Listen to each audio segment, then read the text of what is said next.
There are literally asteroids everywhere. Everywhere. Hey, curious kids. Kevin here. Today on A Place Called Space, we are talking about the asteroid belt. First off, what is an asteroid and why does it have a belt? Well, asteroids are small, irregularly shaped rocky bodies that orbit the sun. They are the leftovers of the formation of our solar system. And they're not a broken up planet, like some have thought.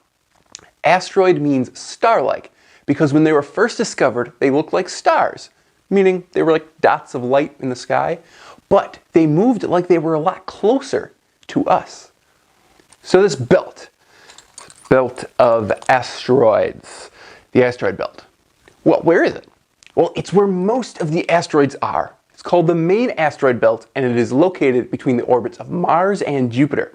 It separates the inner rocky planets from the outer gas giant planets. It's 2 to 3 times the Earth-Sun distance away from the Sun. The distance from the Earth to the Sun, the center of our solar system, is known as 1 AU, an astronomical unit.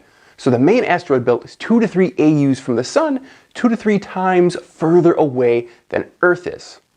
Why do we call it a belt, right?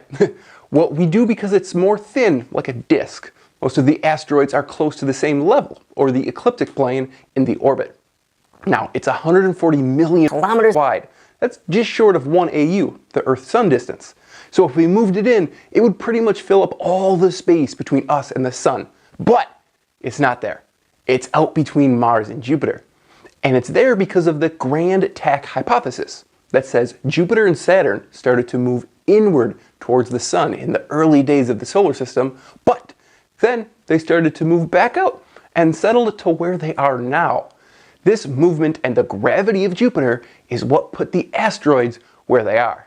Sometimes Jupiter actually throws asteroids towards us. In 1596, Johannes Kepler suggested that there was too big of a gap between Mars and Jupiter, so there must be something there. And in 1766, Johann Daniel Titus saw a pattern with the planets in their orbits. So he suggested that a planet had to be between Mars and Jupiter. And soon, the hunt for that planet was on. In 1801, an Italian astronomer discovered Ceres, the new dwarf planet, right? Ceres is 1/4 the size of our moon and has about 33% of all of the mass in the asteroid belt. In the early 1850s is when enough of those rocks were found and we started calling it the asteroid belt. Now, there are a ton of asteroids out there.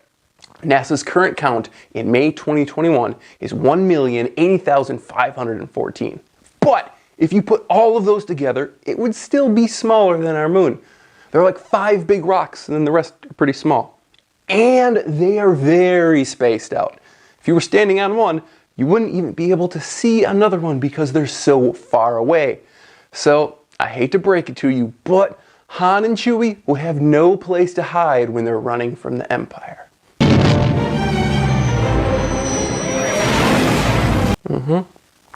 So even though they are really spread out, there are big areas with a lot less asteroids, and these are called Kuiper Gaps. And those are created because of Jupiter's gravity as it orbits the Sun. Speaking of Jupiter, remember in the beginning when I said most of the asteroids are in the main belt? Well, there are also asteroids in Jupiter's orbit.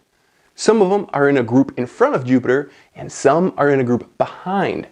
These asteroids are called Trojans, Trojan asteroids. There are also asteroids with really funky orbits, and some called NEAs, near-Earth asteroids. These are the ones we need to keep our eyes on and monitor so that we don't end up like the dinosaurs. Now, on to trivia.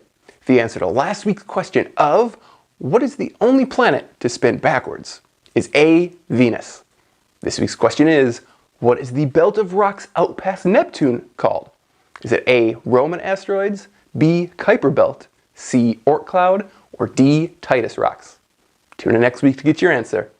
Always, be curious.